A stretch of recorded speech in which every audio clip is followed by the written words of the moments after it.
Bismillahirrahmanirrahim.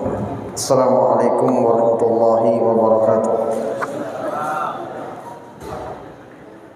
Innal hamdalillah nahmaduhu ta'ala wa nasta'inuhu wa nastaghfiruh wa na'udzu billahi min shururi anfusina wa min sayyiati a'malina.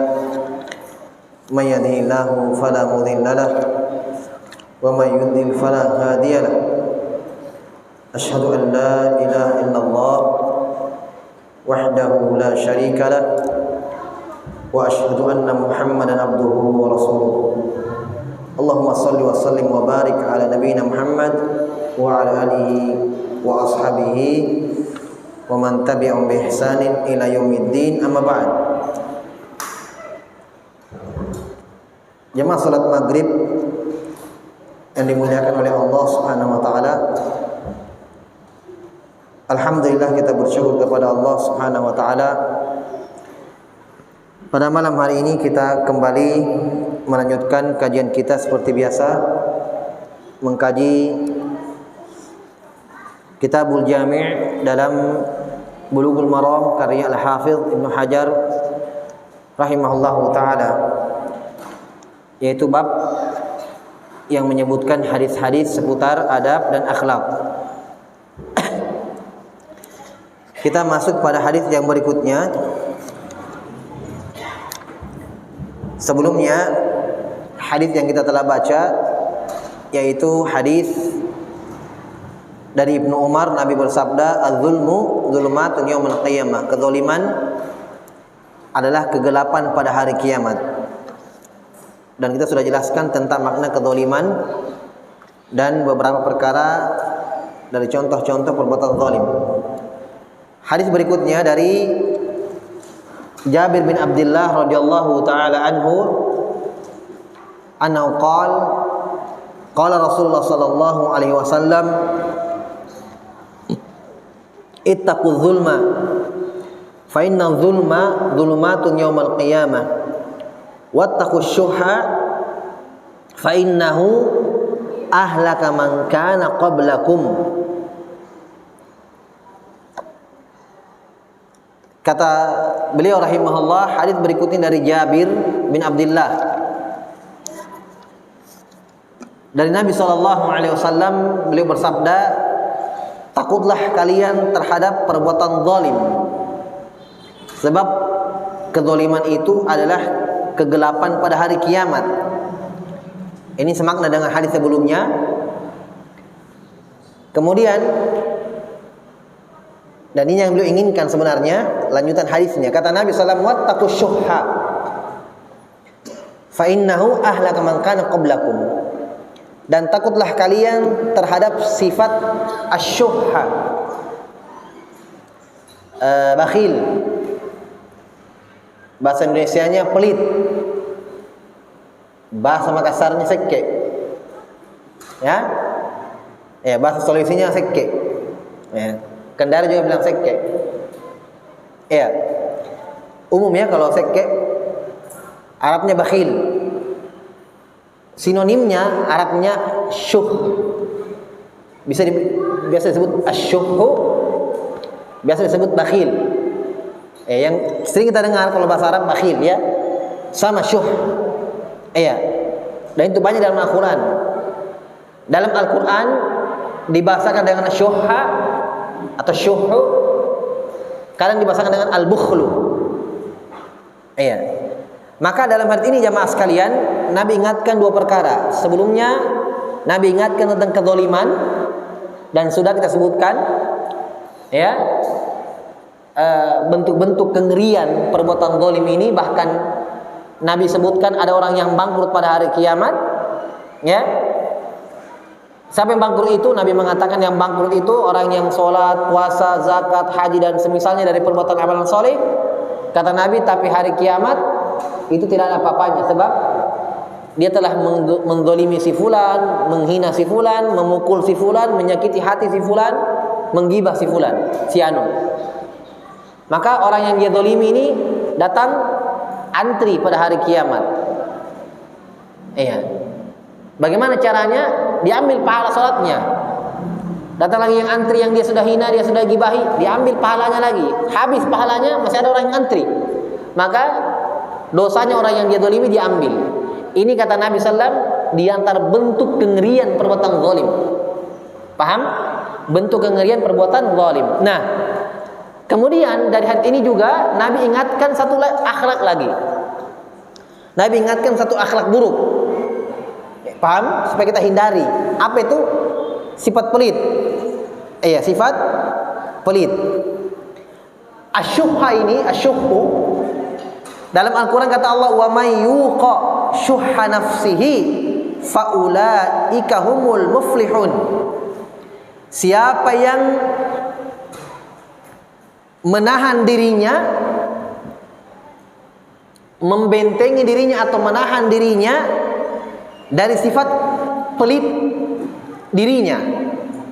Maksudnya Allah jelaskan bahwa sifat asli manusia pelit sebenarnya. Paham? Jadi semua orang jiwanya, hatinya, aslinya menahan, mau memberi. Iya, nanti kurang sing saldo. Nanti mau beli ini. Itu sifat asalnya. Tapi kata Allah, wa may yuqa, siapa yang menahan itu, dalam artian dia ketika hatinya membisikkan, jami bodoh, kasih, jami memberi, dosa, lain kali pi, dia tahan, dia lawan. Nah, ini maksudnya wa may yuqa syuhha nafsihi, siapa yang melawan dirinya dari sifat bakhil. Paham? Jadi memang menunjukkan manusia itu aslinya. Hanya ada yang bisa lawan, ada yang tidak. Paham? Memang kan jiwa Allah ciptakan seperti itu. Ini subhanallah, ini diantara bentuk pengorbanan seseorang, ya, bentuk mujahadah seseorang, kesungguhan dari melawan, ya, hawa nafsunya dan mengharapkan surga. Itulah hidup namanya, berat. Tapi balasannya tidak main-main. Balasannya Allah, surga Allah, kenikmatan yang penuh, iya, kesenangan. Tapi memang di dunia itu tugasnya jiwa. Paham ya? Itu pekerjaan berat kita. Paham? Mau bilang pekerjaan di kantor berat, tidak, ini yang berat.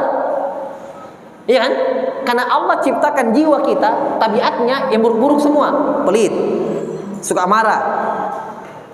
Itu tabiatnya jiwa, nggak mau dikalah.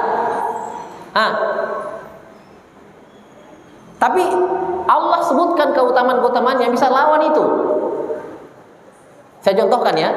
Ketika Allah Subhanahu wa taala turunkan pertama kali tentang ayat wajibnya jihad. Dulu di Mekah ketika sahabat ditekan oleh orang Quraisy, orang musyrik, orang kafir, Nabi cuma para sahabat yang masih sama berapa orang, cuma sedikit. Ya. Allah tahan, Allah memerintahkan mereka menahan tangannya untuk tidak melawan, berjihad. Kata Allah, alam taro ilal ladina qila lahum kuffu aydiyakum.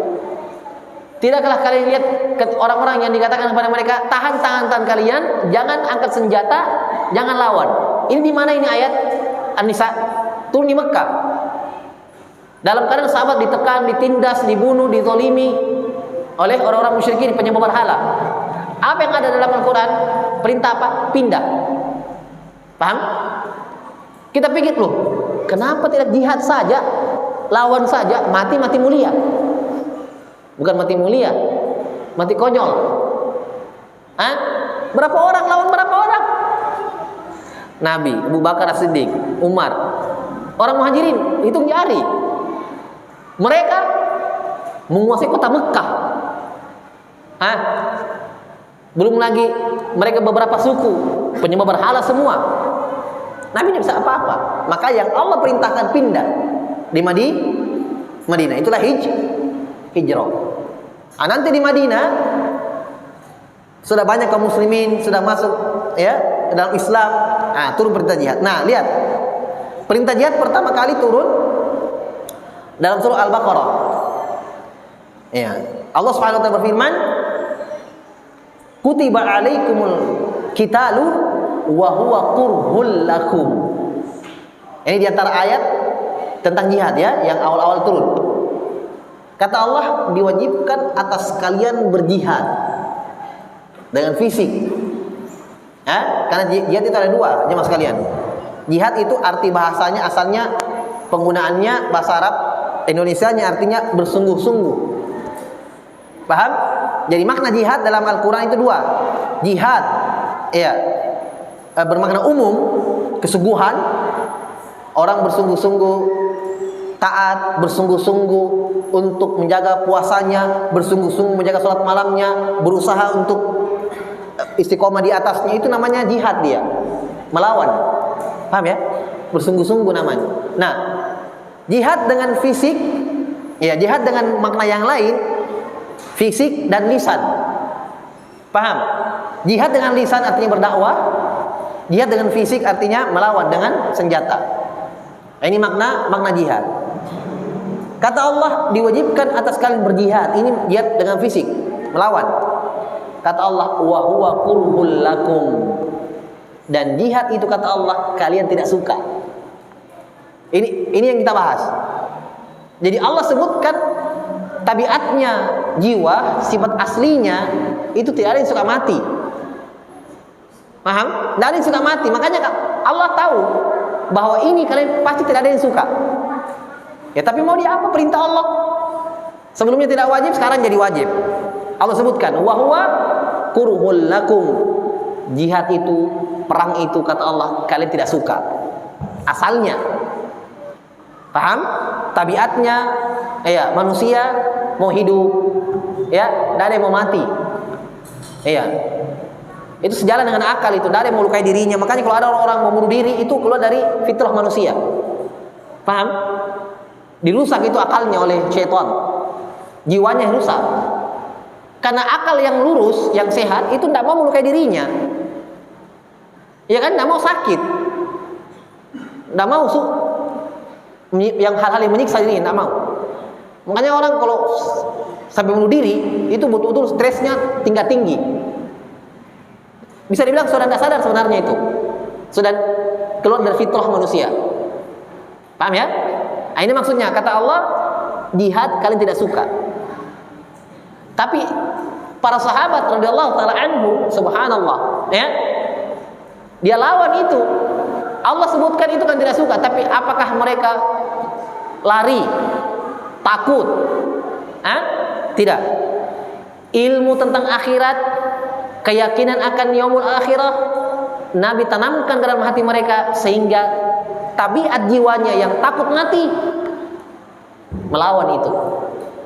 Ya, dilawan dengan ilmu yang tadi tentang akhirat, keyakinan akan janji-janji Allah tentang sorga, keutamaan mati syahid, ya, bahwa dunia itu hina, rendah, ya, ini ditanamkan oleh Nabi SAW, ditanamkan.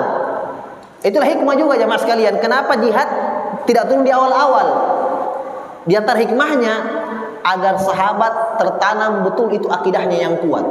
Masalahnya kalau jihad langsung belum ada akidah yang kuat, iya kan? Ditambah lagi memang pasukan belum ada. Mereka baru masuk Islam berapa tahun di Mekah, baru beberapa saat. Maka dengan hikmah Allah, ya, keluasan ilmu Allah tidak cocok memang.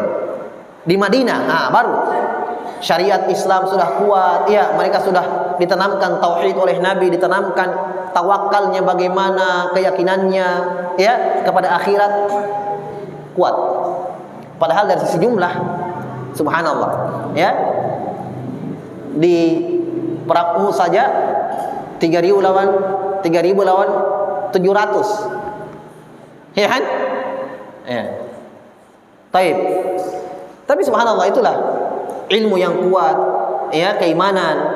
Maka dengan itu seseorang bisa modalnya itu melawan hawa nafsunya, melawan tabiat jiwa yang buruk. Nah, ini diantara tabiat jiwa pelit. Allah katakan dalam Al-Quran dalam ayat yang lain, innal insana khuliqa halu'a. Manusia itu dicipta oleh Allah dalam keadaan tabiatnya halu'. Apa itu halu'? Allah tafsirkan sendiri dalam Al-Quran, idza massau syarru jazua. Kalau ditimpa kesulitan, musibah, berkeluh kesah, mengeluh. Wa idza massal khairu manu'a. Kalau mendapatkan kebaikan, nikmat, rezeki, kata Allah manu'a, pelit. Manu artinya menghalangi rezekinya, dia tahan rezekinya, dia tahan hartanya untuk memberi. Itu manusia. Tapi kalau dapat susah baru kodok mengeluh. Ada deh. Tapi kalau dapat nikmat, tidak ada. Dia lupa itu yang susah-susahnya dulu. Ya lupa. Sudah wajib zakat, betul. Infak, zakat itu ada yang sunnah, ada yang wajib. Baiklah sekarang, oke, kalau yang sunnah-sunnah kamu tidak mau mengeluarkan, tapi yang wajib jangan juga. Zakat malnya, zakat hartanya setahun, zakat fitri yang wajib, iya kan? Infak untuk anak dan istri ini wajib hukumnya. Nafkahnya, ini infak juga namanya. Ini wajib, bahkan setiap hari. Tapi sama anak istrinya dia pelit, ya. Padahal wajib infak. Tiba berputar hartanya setahun, keuntungan usahanya setahun berputar lebih dari nisabnya, tidak mau keluarkan. Itu bukan bagianmu sudah. Iya kan? Haknya orang miskin sudah itu. Dia tahan. Ini tabiat manusia. Jelas ya? Tapi Allah memuji orang-orang yang menahan ini. Hawa nafsunya dia lawan. Kata Allah, wa amma man khafa maqama rabbih wa nahan nafsa 'anil hawa fa innal jannata hiyal ma'wa. Kata Allah, adapun orang-orang yang menahan dirinya dari hawa nafsu yang jeleknya, ya, takut akan kedudukan Allah dan menahan hawa nafsu yang jeleknya. Dia didik jiwanya, dia biasakan jiwanya untuk mengarah kepada yang baik. Dia tuntun terus, dia biasakan. Paham? Untuk melawan yang buruk-buruk itu. Kata Allah, fa innal jannata hiyal ma'wa. Maka surgalah tempat kembalinya. Ibnu Qayyim rahimahullah dalam kitabnya Al-Fawaid, beliau sebutkan di situ sebenarnya di dalam jiwa ini ada dua. Ada kita sendiri dan ada jiwa. Jiwa ini selalu dia condong kepada yang buruk. Innan nafsal amaratun bisu. Kata Allah, jiwa itu selalu mengajak kepada kejelekan. Nah, kita sendiri, ya, kaitannya dengan jiwa ini hendaknya kita yang menjadi tuannya jiwa. Jangan kita yang dikuasai oleh jiwa. Harus kita yang kuasai dia. Bagaimana caranya kita Qayyim? Jangan dibiasakan ikuti maunya. Kan Allah sudah jelaskan, jiwa itu sifat aslinya, maunya dia selalu yang kiri. Pelit, mau marah, ya, tidak suka ini. Pokoknya yang jelek-jelek itu jiwa tabiatnya. Nah, kita jangan terus diperturuti apa maunya. Kalau kita terus turuti apa maunya jiwa itu, mau ini, iya kan? Mau berdosa, dibisiki sedikit jiwanya, dia turuti terus, besar. Maka disinilah seorang itu dikatakan diperbudak oleh hawa nafsunya. Tapi kalau kita yang perbudak dia, nggak bisa dia. Paham? Setiap dia mau tekan, setiap dia mau ini dilawan, mengecil. Paham maksudnya ya? Mengecil, sudah. Maka di sana seseorang akan merasakan lezatnya imannya. Enak dia puasa sunnah, enak dia sholat malam, enak. Dia mau langsung mau. Nggak ada bilang jaim bodoh. Nggak, karena sudah kecil, terbiasa dilawan, ditekan kecil. Walaupun pasti tetap ada, tapi sudah kecil. Tapi kalau sudah besar karena diperturuti, berat. Mau ini, mau memberi, ini yang miseng.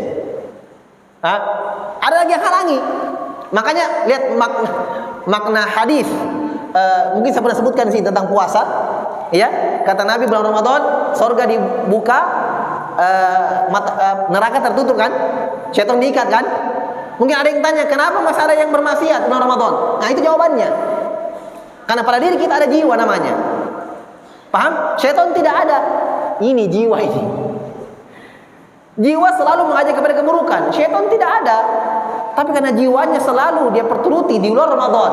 Mas Ramadan, syaitan diikat. Ini datar makna ya. Syaitan diikat, dibelenggu. Walaupun ada yang menjelaskan maknanya ini syaitan yang diikat itu syaitan-syaitan yang besar-besar. Tapi yang kecil-kecil masih ada berkeliaran. Itu diantara makna.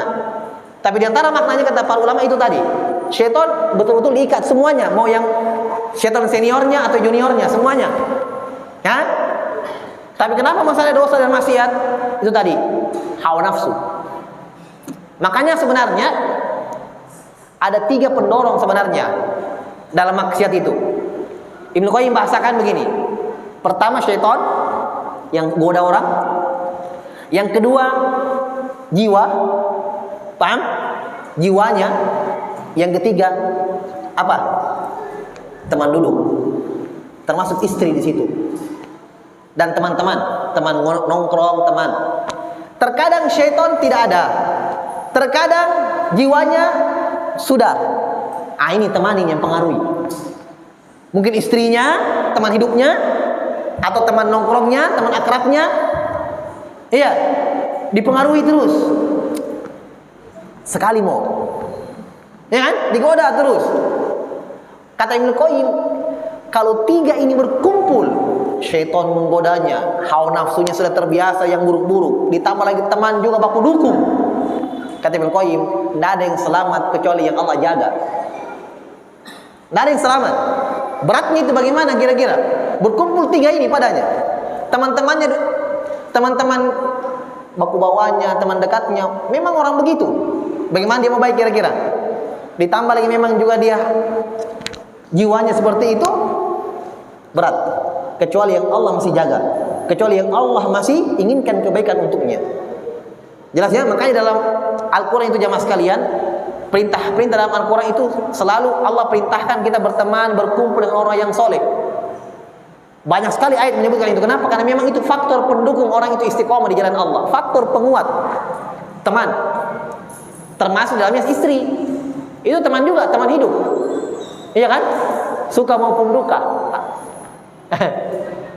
Termasuk istri. Teman-teman bergaul, teman duduk.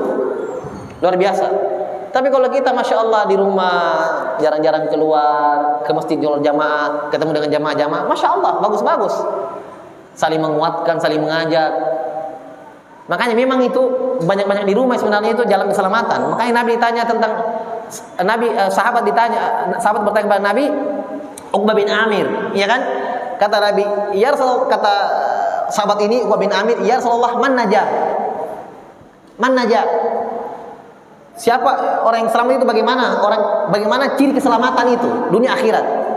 3. Kata Nabi, amsik alaika lisanak, tahan lisanmu, karena banyak orang masuk dalam neraka ini. Iya kan? Sudah kita jelaskan. Kedua, wal yasak kabaituk, hendaknya kamu merasa lapang dengan rumahmu. Maknanya apa? Maknanya adalah banyaknya di luar fitnah-fitnah, kejadian-kejadian yang orang-orang salah bergaul, sudah ini dan itu. Dia di rumahnya saja, tidak ikut-ikutan. Ini selamat. Bukan berarti ustaz bilang di rumah, adzan orang di masjid, di rumah mas saya. Bukan begitu ya. Bukan. Maksudnya ibadah di masjid ibadah. Iya. Kalau tidak penting enggak usah keluar. Iya kan? Kalau mau selamat. Karena banyaknya memang orang-orang yang terjun ke dalam dosa itu karena keluar, bergaul di luar ini dan itu, lihat pemandangan yang tidak beres, ya kan? Kita subhanallah, belum lagi dari sisi wanitanya, perempuan berpakaian yang luar biasa kan? Kita keluar kanan kiri, sudah lain dilihat, dosa lagi. Makanya wajar kata Nabi, keselamatan itu apa? Kamu merasa lapang dengan rumahmu, wal yasa'ka baitu. Maksudnya kalau tidak penting terus keluar. Iya. Sebenarnya sebelum ada corona, Nabi sudah anjurkan itu di rumah. Sebelum ada corona. Kita kenal di rumah saja nanti ada corona. Nabi tidak. Nabi 14 abad yang lalu kata Nabi, wal yasa'ka baitu. Bukan wajib di rumah, tapi ini kan arahan yang lebih baik dari Nabi SAW. Tapi kalau ada hajat keperluan ya keluar. Tapi itu contoh ya, contoh bahwa teman-teman bergaul ya itu sangat menunjang ya kebaikan, keistiqomahan seorang hamba. Jadi itu sifat asyuh, al-bakhil. Kata Allah, "Wa may yukashuha nafsihi faulaika humul muflihun." Siapa yang menjaga atau melawan sifat bakhilnya dirinya, kata Allah, mereka itulah orang-orang yang beruntung. Dalam surah Al-Hasyr dalam Al-Qur'an. Kemudian dalam ayat yang lain, dalam ayat yang lain kata Allah, "Walladzina tabawwa'ud daral wal imana min qablihim." Yuhibbuna man hajaru ilaihim wa la yajiduna fi sudurihim hajatan mimma utu wa yu'thiruna ala anfusihim walau kana bihim khasasah wa may yukashuha nafsihi fa ulaika humul muflihun. Kata Allah tentang orang-orang Ansor. Tahu orang Ansor ya? Siapa itu orang Ansor? Orang Ansor. Sahabat di mana? Di Madinah. Saya jelaskan sedikit orang Ansor. Jadi ketika Nabi diutus di Mekah, sebelum Nabi hijrah, mungkin ada yang bertanya, kenapa sudah langsung Islam ini orang Madinah? Padahal Nabi diutus di Mekah. Keluar Nabi di Mekah diutus jadi Rasul. Kenapa di Madinah sudah ada yang Islam? Ceritanya begini. Ketika Nabi diutus, sudah ada beberapa sahabat yang masuk Islam, termasuk Abu Bakar, Umar, Utsman, Ali, Zubair bin Awam, dan Abdurrahman bin Auf dan selainnya. Nah, di Mekah kan 13 tahun, ya kan, baru pindah. Nah, di waktu 13 tahun ini ada sahabat yang diutus ke beberapa tempat untuk mengajarkan Islam, termasuk ke Madinah. Di antara yang diutus paling pertama kali Mus'ab bin Umair radhiyallahu taala anhu, yang pegang bendera di perang Uhud, yang mati, yang dikira nabi, dipotong-potong, ditusuk tombak karena orang musyrik yang membunuh itu, ini Muhammad, ini Muhammad. Padahal bukan, salah orang. Nah, itu Mus'ab. Beliau diutus ke Madinah berdakwah, kembali lagi ke Mekah. Dan hikmahnya luar biasa. Ketika turun perintah hijrah ke Madinah, sudah ada yang Islam di sana. Padahal belum pernah bertemu Nabi.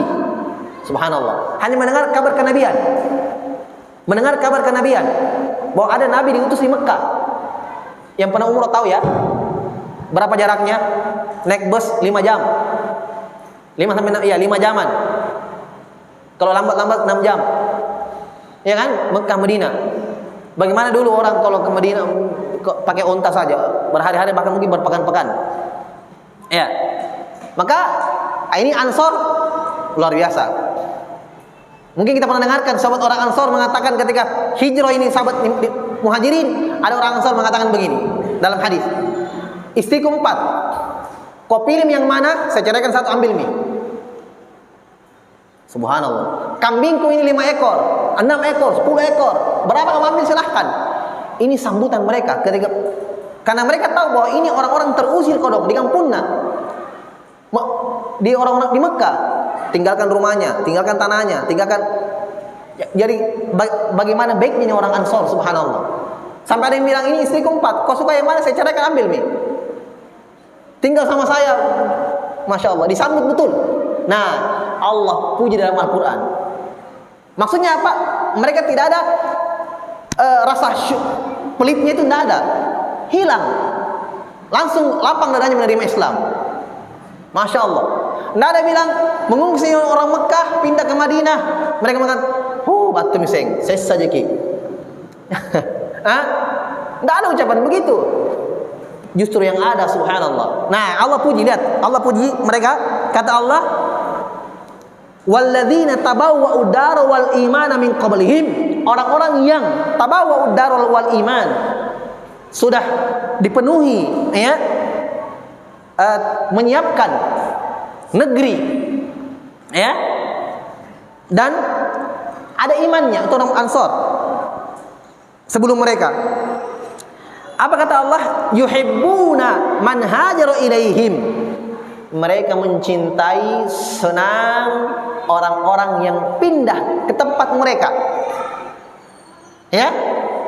Kita kira-kira kalau ada tamu bermalam, tinggal di rumah, katanya 3 hari, 5 hari nih, lah mana? Dan ini orang kenapa enggak mau diusir juga tidak enak. Iya kan? Ini datang Muhajirin pindah ke Madinah. Mereka tidak ada tempat tinggal, tidak ada. Kata Allah, mereka senang saudara mereka datang ke tempat mereka, hijrah kepada mereka. Wala yajiduna fi sudurim hajatan mimma utu. Mereka tidak sama sekali memiliki ada hajat kecuali pasti mereka serahkan. Ketika ada hajat untuk orang Muhajirin, pasti mereka berikan. Sampai kata Allah, wa yu'thiruna ala anfusihim walau kana min khasasah. Bahkan kata Allah, mereka lebih dahulukan orang lain daripada dirinya sendiri. Luar biasa ini orang Ansor. Ini kisahnya ada. Ayat ini turun, ada kisahnya. Ada seorang sahabat Ansor, suami istri. Dalam Sahih Bukhari, dalam hadis yang sahih. Makanan tinggal sedikit. Paham? Makanan tinggal sedikit. Pas dia mau makan dengan anaknya, ada tamunya. Ada tamu dan mereka tahu apa hak tamu, ya kan? Diberikan pelayanan tamu. Kalau kita kan masya Allah kebiasaan kita ada tamu minimal teh, ya kan? Minimal makanan apa saja. Datang tamunya, diberikan makanan yang tadi yang sudah mereka memakan dengan anaknya. Maka tamunya menghabiskan makanan itu, tamunya pergi, maka mereka tidur dalam keadaan lapar. Dia, istrinya dan anak-anaknya tidur dalam keadaan lapar. Maka turun ayat ini, kata Allah, wa yu'thiruna ala anfusihim walau kana bihim khasasah. Mereka mendahulukan orang lain walaupun diri mereka butuh. Masya Allah. Bahkan dalam hadis Allah tertawa dengan perbuatan dua orang ini, suami istri. Maksudnya apa? Diridhoi perbuatannya, dapatkan pahala besar. Ini itsar namanya, mendahulukan orang lain. Maksudnya apa? Menghilangkan di dalam hati sifat bakhil itu. Paham ya? Luar biasa ini pahalanya ini. Kenapa? Karena bukan cuma sekedar harta saja, yang bukan cuma itu. Masalahnya dia berhasil mengekang hawa nafsunya. Iya kan? Kalau harta insya Allah tidak ada nilainya. Mungkin kita sedikit, tapi yang besar adalah bagaimana dia berhasil mengekang hawa nafsunya, melawan hawa nafsunya.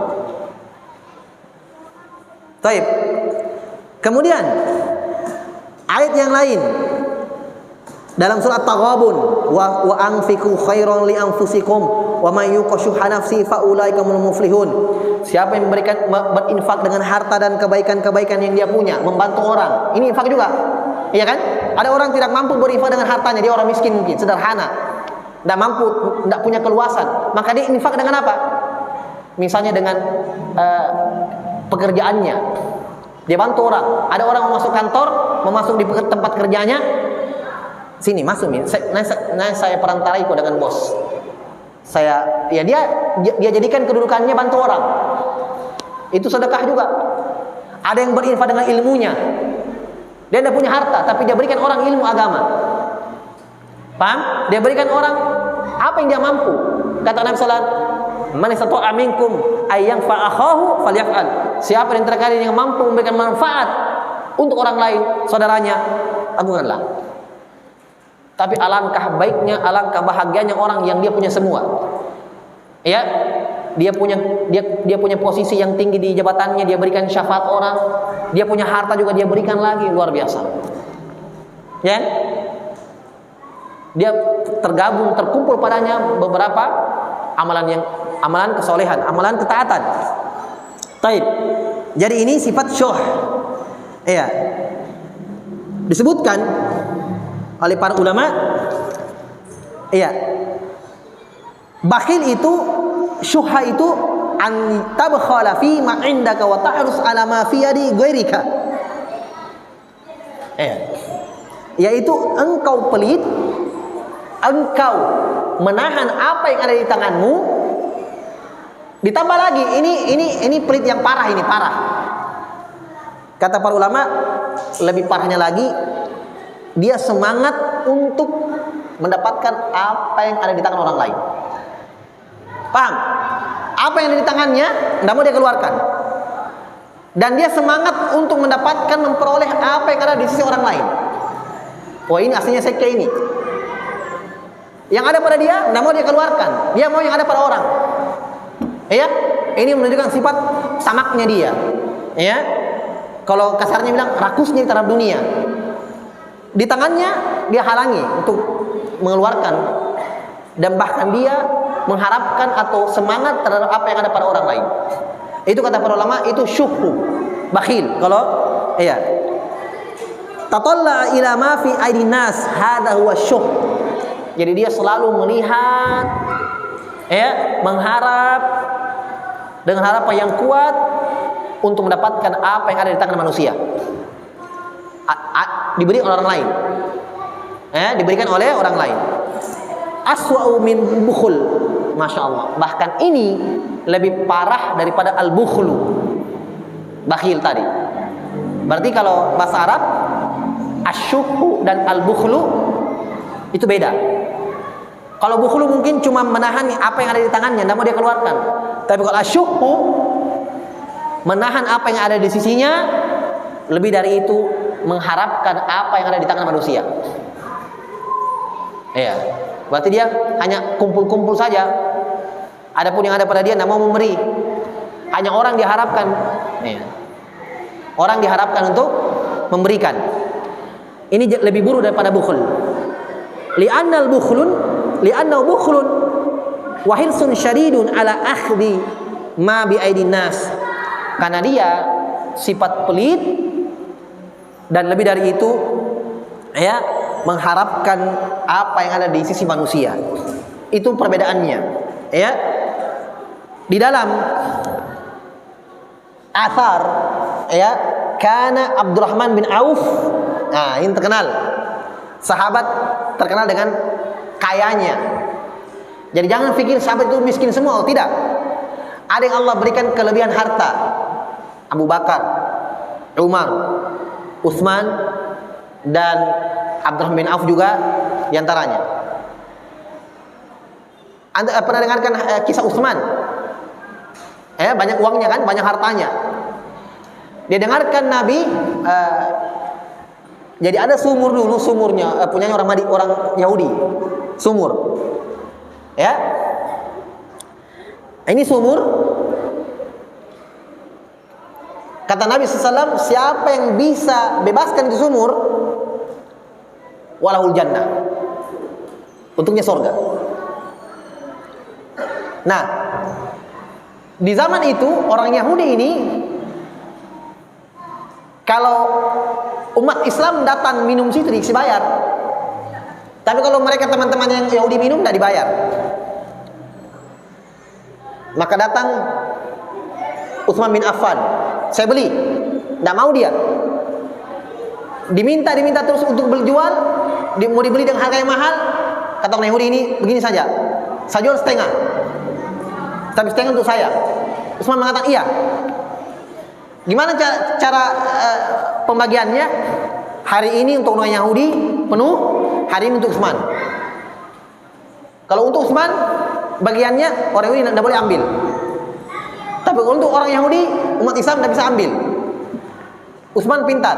Utsman mengatakan, kalau hari giliran saya punya, bawa semua gentong-gentong airmu, kasih penuh memang nih. Besok, datang, anak punya dia lagi. Baik, diamalkan. Jadi kaum muslimin datang ambil gentongnya, air gentongnya full. Pokoknya ambil terus. Orang Yahudi ini pusing. Nggak dapat untung lagi saya kalau begini. Maka kata orang Yahudi ini, kalau begitu, wahai Utsman, saya jual semua. Maka Utsman beli lagi setengahnya. Maka kata Nabi SAW, walahul jannah, maka untuk Utsman surga. Sekarang sumur itu, subhanallah ya, Utsman wakafkan dulu sebelum meninggalnya. Sampai sekarang sumur itu dijadikan perairan, ya, mengairi kebun kurma yang sudah diwakafkan untuk negeri Saudi pada sekarang. Hasilnya diberikan ke masjid-masjid, kalau tidak salah ke Masjid Haram, Masjid Nabawi. Hasilnya, dan ditulis di situ, saya pernah lihat, ditulis di situ bahasa Arab, rekening pahalanya Utsman bin Affan. Subhanallah. Jadi Utsman wakafkan itu sumur, sampai sekarang masih ada. Berkah yang Allah berikan kepada sumur itu tidak pernah habis airnya. Tapi mungkin ini sumur tidak jadi tempat ziarah umum, tidak. Kami pernah ke sana karena sekaligus menziarahi seorang ulama di Madinah. Kebetulan qadarullah pada waktu itu samping rumahnya sumur itu. Jadi sempat dipoto-foto. Ada tulisannya, memang ada pelangnya, dijelaskan rekening pahalanya Utsman bin Affan. Masya Allah, berjalan terus itu pahalanya Utsman, karena dia wakafkan sampai hari ini. Hasilnya pun tidak diambil. Hasilnya untuk masjid, beberapa hektar itu kurma itu dikasih pengairan melalui sumur itu. Dah habis airnya. Iya. Taib. Maka Abdurrahman bin Auf disebutkan yukthiru fi tawafihi bil bait bil wuquf bi Arafah ayaqul Allahumma qini syuhha nafsi yuraddidu hadhi da'wah fasu'ila an dzalika faqala idza waqaita syuhha nafsi waqaita dzulma wal bukhl wal qati'ah. masyaallah. Abdurrahman bin Auf terkenal dengan kayanya dan baik hati dan dermawan. Ini asar, hadis ini disebutkan ternyata ada doa rahasia yang Abdurrahman bin Auf baca. Disebutkan beliau radhiyallahu anhu kalau tawaf, ya, tawaf dan haji, kalau umrah juga ketika dia haji, beliau selalu berdoa, dia ulang-ulang. Wukuf di Arafah, dia ulang doanya. Apa itu? Allahumma qini syuhha nafsi. Ya Allah, lepaskan aku dari ikatan sifat pelit dalam jiwaku. Keluarkan, ya, merdekakan saya dari sifat pelit. Disebutkan dia ulang-ulang terus doa ini dalam sujudnya, dalam ibadahnya dia ulang. Ditanya, kenapa itu terus kamu ulangi? Selamatkan saya dari sifat pelit, sifat bakhil. Beliau menjawab, karena kalau kamu sudah selamat, bersih hatimu dari sifat ini, maka kamu akan selamat dari kedoliman, kamu akan selamat dari sifat kikir, dan kamu akan selamat dari sifat memutuskan silaturahim. Subhanallah. Karena kenapa? Tiga sifat ini, tiga akhlak buruk ini, berbuat zalim, kikir, dan memutuskan silaturahmi itu muncul karena ada sifat asyukur. Iya kan? Permusuhan karena apa ini? Berebut harta, berebut warisan, berebut ini. Iya kan? Putus lagi silaturahim. Padahal saudara ji, bersepupu ji. Masalah tanah lah, masalah inilah. Kadang kita dolimi orang, kita caci orang. Kenapa? Makanya kata beliau, kalau selamat hati bersih dari sifat ini, maka kita akan selamat banyak dari akhlak-akhlak yang buruk, termasuk mendolimi manusia. Ini asar, ya, kisah dari Abdurrahman bin Auf radhiyallahu taala anhu. Makanya beliau terkenal dengan sahabat yang dermawan, sering membantu. Wallahu taala alam. Kita cukupkan dulu ini hadis kita pada malam hari ini, semoga manfaatnya. Naktabi bil qadar. Subhanakallahumma bihamdika asyhadu an la ilaha illa anta astaghfiruka wa atubu ilaik. Wa akhiru da'wana alhamdulillahi rabbil alamin. Assalamualaikum warahmatullahi wabarakatuh.